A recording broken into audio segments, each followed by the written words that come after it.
નમસ્કાર, JD news digital India Jamnagar શહેર પાસે આવેલા લાલપુર બાયપાસ નજીક હોટલ ટ્રેન નજીક આવેલી બાવળની જાળીઓમાં એક મહિલા અને તેના પુત્રની લાશ મળી છે.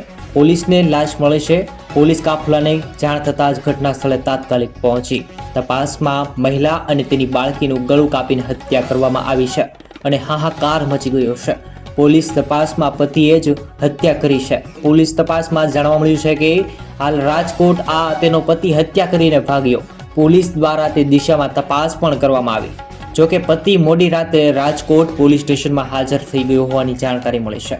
ગળું કાપેલી હાલતમાં લાશ મળી છે. પ્રાપ્ત માહિતી અનુસાર સબીના નામની 30 વર્ષીય મહિલા અને તેની 1 વર્ષની પુત્રી રૂબીનાનું ગળું કાપી અને નિર્મમ હત્યા કરવામાં આવી છે.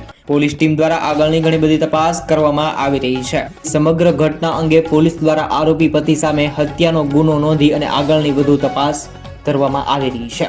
જ્યારે જામનગર મોતનું તાંડવ, પતિએ જ પત્નીની અને બાળકીની ગળું ચીરી અને કરી હત્યા ધ્રુજાવી દે તેવી ઘટના છે.